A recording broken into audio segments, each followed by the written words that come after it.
Hello everyone. Today's med update is all going to be about the Delta variant of coronavirus.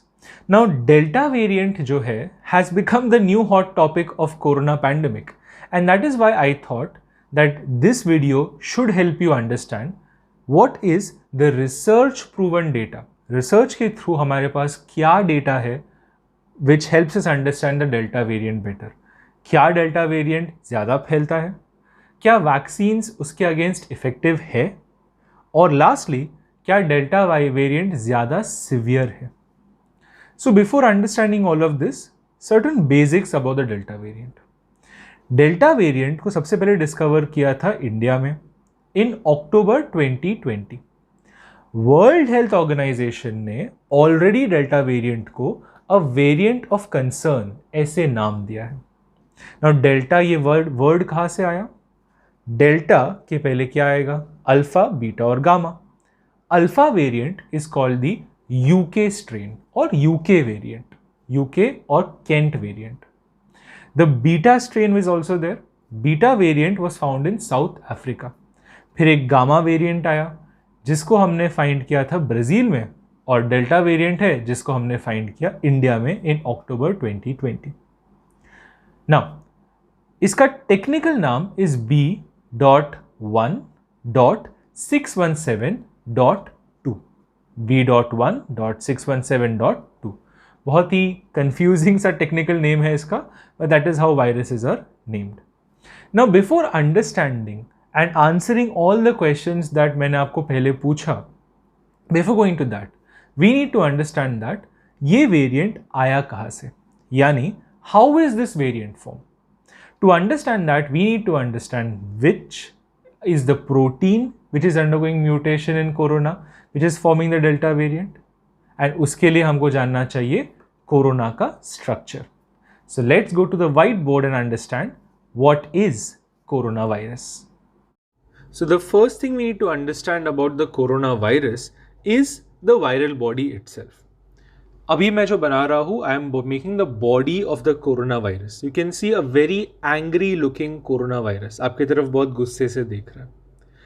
इसी corona virus के membranes के अंदर present होते हैं spike proteins जो मैं अभी बना रहा हूँ.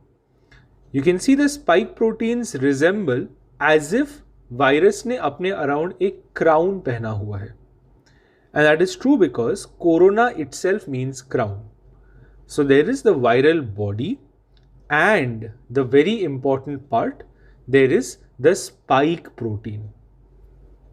So we need to understand now that coronavirus basically एक RNA virus है. इसका मतलब क्या है? The coronavirus has the genetic material जो DNA नहीं RNA है. Genetic material सेल का वो सब्सटेंस होता है जिससे सेल के हर प्रोटीन का फॉर्मेशन होता है, और कोरोना वायरस में ये जेनेटिक मटेरियल है राइबो न्यूक्लिक एसिड और RNA. This RNA will go on to code for through certain steps जिसकी डिटेल में हमको जाना नहीं है, to form proteins. So let us see हमने एक small part of this RNA लिया है, and if we go on to see तो यही part of RNA will code a protein, and ये प्रोटीन हमको पता है ये वही प्रोटीन है which is present in the membrane of the corona virus, and it is called the spike protein. So now we need to understand mutation क्या होता है. हमने पढ़ा था दैट आरएनए वायरस का जो आरएनए है it codes for a protein, that is the spike protein. Now let us say that RNA का छोटा सा पार्ट जो स्पाइक प्रोटीन के लिए कोड कर रहा था वो थोड़ा चेंज हो गया है. उस वजह से जो स्पाइक प्रोटीन बन रहा है वो अब ग्रीन कलर का हो गया है. इससे कोरोना पे क्या इफेक्ट पड़ेगा? Let us see. The corona virus which was present previously, this corona virus has black spike proteins. Simple. But now the corona virus that is being formed after this change, उसके पास black नहीं, उसके पास green spike proteins है. So because of the change in the RNA, there is a change in the protein, specifically the spike protein. And इसी change को हम बोलते हैं mutation. So now we need to understand that ये spike protein के mutation की वजह से क्या प्रॉब्लम्स होने वाले हैं. दो मेन प्रॉब्लम्स होते हैं. फर्स्ट, प्रॉब्लम इन ट्रांसमिशन, और दूसरा प्रॉब्लम्स विद एंटीबॉडीज. तो let us first see transmission. What is transmission? जब एक पर्सन जिसको कोरोना है, if that person is giving the virus to another person, this process is called transmission. मतलब virus का स्प्रेड होना. Once this reaches the other person who is healthy, उसके cell पे रिसेप्टर्स होते हैं. ये रिसेप्टर्स बाइंड करते हैं वही स्पाइक प्रोटीन से जो कोरोना वायरस के ऊपर होता है, and this leads to infection. Now what are antibodies? आपके बॉडी में इम्यून सिस्टम होता है which produces certain substances which are called antibodies. These antibodies will bind to parts of your bacteria or the virus, and because of that it will neutralize that virus. Yani it decreases the ability of the virus to cause disease. Yani virus disease cause नहीं कर पाएगा और आपको मिलेगी immunity. And ये spike protein responsible होता है दो चीज़ों के लिए. One is transmission and other is antibodies formation. Now, what is the data we have about the transmission of Delta variant? तो ये जो डेटा है बहुत ही अनफॉर्चुनेट डेटा मिला है हमको फ्रॉम यूनाइटेड किंगडम. इंडिया से we don't have much data. Now the UK report state that the Delta variant is 60% more transmissible than Alpha variant. यानी पहले के अल्फा वेरिएंट से डेल्टा वेरिएंट 60% ज़्यादा फैलने की क्षमता रखता है. Indian scientists, like I told you before, think that जो डेल्टा वेरिएंट है, this is partly responsible for the wide spread second wave जो इंडिया ने एक्सपीरियंस किया, जो इंडिया बहुत गंदी तरीके से, बुरी तरीके से हिट हुआ था. उसका पार्ट रिस्पॉन्सिबिलिटी जाता है डेल्टा वेरिएंट को. Now the next question that should come to your mind is, हमने वैक्सीन ले ली है, क्या हमारा वैक्सीन डेल्टा वेरिएंट के अगेंस्ट इफेक्टिव है कि नहीं? So to understand that, let's go again to the whiteboard. So let us now see the vaccine efficacy of different vaccines against the Delta strain of coronavirus. We'll be comparing एक side पे Pfizer and Moderna, जो both of them are RNA vaccines, and the second is Covishield, which was developed by AstraZeneca and produced by Serum Institute of India, Pune. The first thing is, अगर आप first dose देते हो तो Pfizer या Moderna, both of them produce 33% efficacy, and Covishield also produces 33% efficacy. अगर आप second dose देते हो तो Pfizer and Moderna can provide up to 80% efficacy against Delta strain, and Covishield up to 60% efficacy against Delta strain. Compare this with the Alpha strains.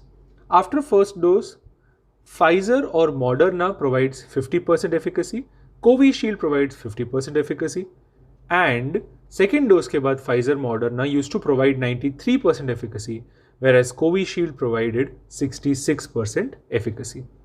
We can clearly see that as compared to alpha strain, delta strain में एफिकेसीज कम है, zero नहीं है, कम है, and definitely with the second dose the efficacy increases. India में तो और एक vaccine लगवाया था जिसका नाम था Covaxin. Covaxin was formed in conjunction of ICMR and Bharat biotech, Indian council of medical research, and a company Bharat biotech. Indian council of medical research ने through certain tests conducted at the National Institute of Virology, Pune, उन्होंने एक data publish किया है. This data has been put up on a online website जिसका link इस description box में available है. You can go through it. But overall the data suggests, and I quote, Covaxin demonstrates protective response against Delta variant. Right? So this is something that ICMR is telling us. However, disclaimer there, ये जो आपका research paper है that is to be peer reviewed. अभी तक उसका peer review हुआ नहीं है, यानी वर्ल्ड के बाकी सब साइंटिस्ट्स ने इस डेटा को देखा नहीं है, इस डेटा को एनालाइज नहीं किया है एंड इस डेटा को अप्रूव नहीं किया है as of today. So with this हम हमारे लास्ट सेगमेंट पे आते हैं and let us try and understand, is delta variant a more severe variant, right? Now unfortunately हमारे पास कोई भी रिसर्च नहीं है विच क्लियरली स्टेट्स कि delta variant is more severe. So that is the disclaimer I want to put up here. The data that we have about the Delta variant comes from Indian doctors. So हमारे पास basically एक anecdotal evidence है, एक word of mouth evidence है जो इन doctors ने reporters को दिया है, and that helps us understand that yes, Delta variant might be more severe. So overall, what they're trying to say, Indian doctors have seen that those affected have a higher risk of getting blood clots. Now what are blood clots? तो एक blood vessel है, उसमें blood flow हो रहा है. जब ये blood flow हो रहा है और suppose unfortunately किसी जगह से bleeding होना शुरू हो जाता है, तो उस जगह पे clot formation होता है. This is done by platelets. These are specialized cells present in the blood. उस clot formation के वजह से क्या होता है, excessive bleeding stop हो जाता है. प्रॉब्लम इज जब यही क्लॉटिंग मैकेनिज्म हाइपर एक्टिव हो जाए. When this becomes hyper active, so unnecessarily आपके ब्लड वेसल के अंदर क्लॉट फॉर्म होगा. जैसे ही क्लॉट फॉर्म होगा तो ब्लड वेसल का जो इनर डायमीटर है वो छोटा हो जाएगा, because of which the blood flow will decrease. अगर ब्लड फ्लो डिक्रीज हो जाता है तो ये ब्लड वेसल जिस ऑर्गन, जिस टिश्यू को ब्लड सप्लाई कर रहा है, उस टिश्यू को ब्लड फ्लो कम हो जाएगा and that tissue will undergo death. उन सेल्स का डेथ होगा. ये सेम चीज अगर fingers, toes, hand, foot in regions में हो तो हम इस चीज को बोलते हैं गैंग्रीन. यही चीज डॉक्टर्स ने देखी है इंटेस्टाइन्स में भी, और इंटेस्टाइन में इस रीजन से हो रहे हैं इंटेस्टिनल इन्फार्क्शंस, जो हमने कोविड में पहले कभी नहीं देखे थे, which is specifically seen in the second wave. What doctors are saying is that उनको ये नहीं पता कि Delta variant is causing the clots. But what they can say definitely is that second wave में number of cases which have increased clots are high. Second wave में Delta variant is also in a higher concentration. That is why maybe the clots are because of the Delta variant. But again हमारे पास कोई conclusive proof नहीं है that delta variant is the reason for these clots. We can safely say that delta variant थोड़ा ज़्यादा severe है as compare to the alpha, beta and the gamma variants जो India ने एक्सपीरियंस किए थे during the first wave. So you would ask me that delta variant से prevention कैसे किया जाए. अगर डेल्टा वेरिएंट अल्फा वेरिएंट से डिफरेंट है तो क्या उसके प्रिवेंटिव स्ट्रैटेजीज भी डिफरेंट है? फॉर्चुनेटली और unfortunately the answer is no. Why fortunately? Because हमको कुछ और करना नहीं है, वही चीज़ें जो हम फॉलो करते आ रहे हैं वही फॉलो करनी है. अनफॉर्चुनेटली बिकॉज हम जो भी फॉलो कर रहे हैं वो फॉलो करने के बाद भी जो ट्रांसमिशन रेट होगा डेल्टा का वो हायर रहेगा. But still we will have to go through the same precautionary measures that we had gone through before. And what are those? 3 चीज़ें. First, use of face masks. Face masks पहने, whether it is surgical mask or it is N95 mask or even a double layered cloth mask, right? All of these are effective in preventing the transmission. दूसरा, social distancing, 6 feet की दूरी. And तीसरा, अगर आपको कोई भी sign and symptom है, सर्दी, खांसी, बुखार, आइसोलेट योरसेल्फ, ताकि आपका इन्फेक्शन दूसरे लोगों को ना फैलाए. So I hope you like my video. I hope आपको इस वीडियो से काफ़ी इन्फॉर्मेशन मिली होगी about the delta variant. And अगर आपको ये इन्फॉर्मेशन मिली है तो इसे बांटना चाहिए. So do share this video on your WhatsApp, on all the platforms so that everyone gets to know more about the Delta variant. So share this video, that is more important. And अगर आपकी इच्छा हो तो इस video को like करना और मेरे चैनल को सब्सक्राइब भी करना. Thank you. As always, #medical literacy matters. And this is Dr. Tejas signing off.